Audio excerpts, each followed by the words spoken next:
belly shining bright. Diamonds dancing in the night. Ferrari parked under moonlight. Living fast but feeling right. My bed wave, champagne rain. Golden order, no more pain. Every second ultra prime. Luxury. Good morning, world of asphalt. I think it's July 7th. Happy 4th of July.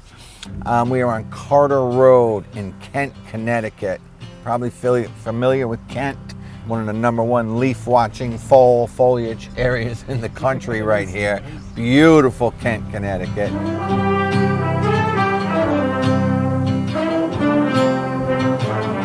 And we're on about a 1.2 mile stretch of road, about 30 feet wide. And we did a profile mill, really bad shape. It was been chip sealed. I don't think it's ever had a proper pave on it. Very little drainage, very steep hill. So the road was disassembled all over the place. So we put the mill in the ground about 2 inches and we took off anywhere from 1 to 3 inches off of this road. Now we're doing 2 layers of asphalt. Had to take it a little easy actually with our machines because it got so hot the machine shut off.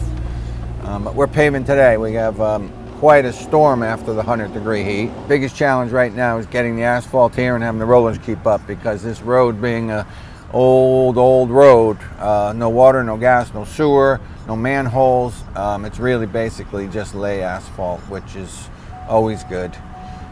But there is quite a bit of asphalt, about 2,500 tons going on this road. My guys are getting spoiled today. They'll never want to work in Danbury and lower Fairfield County again. You go south of Danbury and every 2 feet there's an obstacle in our way. The biggest obstacle around here is watching the wildlife. We had two bear the other day up in the cul-de-sac. I went and spun the trailer around and there was 2 bears standing in the road just staring at me. And I guess there was another one this morning. And we have bobcats and coyotes and all those things. They're actually easier to handle than the public is. I'd rather have a bear in the middle of the road than 150 cars screaming at me. This place here, so this is a rehab center. But this will give you an idea of what Kent, Connecticut looks like. It's really stunning up here. Mountains, views, waterfalls. I don't know the population, maybe 5,000 people, maybe 5,000 people in this town that only live here a certain time. We're actually only, 3-4 miles as a crow flies from the New York line. Right. So this is Connecticut country at its best.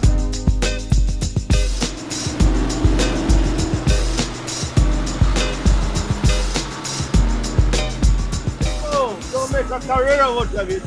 My dad always said when we were kids, don't marry it.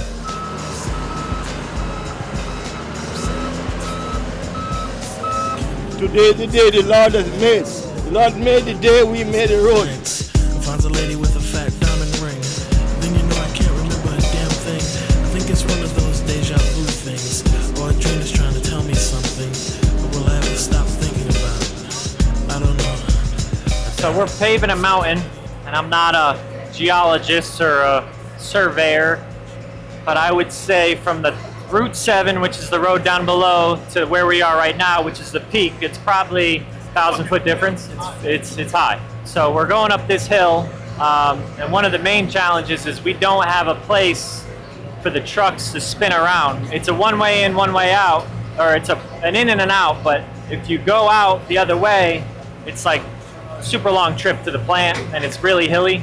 So we're trying to keep the trucks on flat ground, so we have to pull a pretty long pass. It's a fairly thin lift because the road is so uneven. You got areas that are going 3 inches.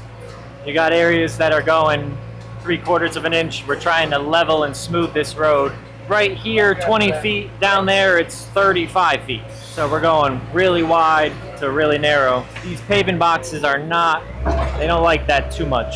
And I don't know the grade of this road, but it's probably 12-15% grade. We're carrying all this material up the hill and we're pushing the truck up the hill. So you got to be really cognizant of how much material you're bringing back, right? You want to bring enough material back to fill it, but you don't want to overload the street because then you won't be able to push up the hill. One good thing about these automatic trucks is if we get to a spot where I don't have the power or I'm slipping because we got tackled on the ground, we can actually put the truck in drive and have the driver put his foot on the brake, and that will give him a little extra momentum and will allow me to push him, and they won't roll out. It was a rough week last week. And I think the humidity was what, 98%. Down in town was 105, and it was 91 degrees here on the hill, under the trees, and we're up high. So that was nice. The town of Kent is pretty great. They're good to work for. And the coming of the Lord couldn't keep us from a curse word back down south. That old Norman popsicle frozen while Mama says to watch your mouth. From a screed perspective, my challenges on a job like this are some sections have big dips in them. So obviously when I'm paving, I'm filling in the big dips. I just can't make sure I'm going too heavy. This is getting 2 courses, so I'm constantly checking the middle. Jimmy's checking his side, and I'm checking my edge. So it's like a balancing act. I want to smooth the road out, but I also can't just lay 3 inches over the whole thing in one shot, because this road is getting 2 coats. So between that, watching these trucks on Josh's blind side, watching the wires, watching the branches, there's a lot going on here. Even though it doesn't seem like it, there is a lot going on. So this road was shot and it was milled. So the mill did help smooth it up a bit. But these big dips, obviously the mill's not going to go in there, right? Because then the road would really be up and down. So we got some ruts in the road. This is why we're doing 2 coats. So this is dirt. So as I'm checking it on the screed, some areas are just going to go thick, and you got to be okay with that. But then you look up here, this area is much more true. The road was in much better shape. So now it's just important that when you get to those areas, you're laying your proper thickness so you don't go too heavy on the job. Also want to give a quick shout out to 4 Rivers Equipment out of Albuquerque, New Mexico. They're the first John Deere dealer to carry raised down blacktop inside of their merch store. Really cool, really great people. So if you're from New Mexico or live around there, stop by their Albuquerque location and pick up your raised down blacktop. They bought a bunch of hats, t-shirts, decals, hoodies. They even want the racing merch, which is really cool. So shout out to 4 Rivers. Any other John Deere dealers interested, hit me up. Don't tell your dreams to everybody around. Some people smile but wanna see you down. Keep it quiet, don't make a sound.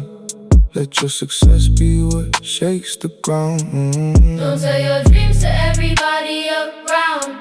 Some people smile but wanna see you down. Keep it quiet, don't make a sound. Let your success be what shakes the ground. Got anything you want to say or no? Not really. Can't say everything in one day, you know? Yeah, no, I know. Yeah. How's everything though? You good? Good so far. Yeah? Yeah. That's good. Even if I'm good for nothing, I'm still good. That's good. I love that. All right, guys, that's a wrap. Hope you about to bang his tailgate. Yeah. All right, guys, that's a wrap for this video. We'll end it with some nice drone shots of the finished product. And like always, we'll see you at work. Catch you next video. Thanks for watching. Some still for the bill if they gotta pay the bill. Too nice, my clamp make on. We see on the bill. High school, she was that girl that make me do the hula hoop around the gym. Just to get a pick again, she's a 10. High school, she was that girl that make me do the hula hoop around the gym. Just to get a pick again, she's a 10. Never thought that she would come and work for the president. Just to George Washington. Where my money at? She ball, he called. She had a good day, bad day, sunny day, rainy day. All you wanna know is where my money at? Close leg don't get fed. Go out there and make my bread. All you wanna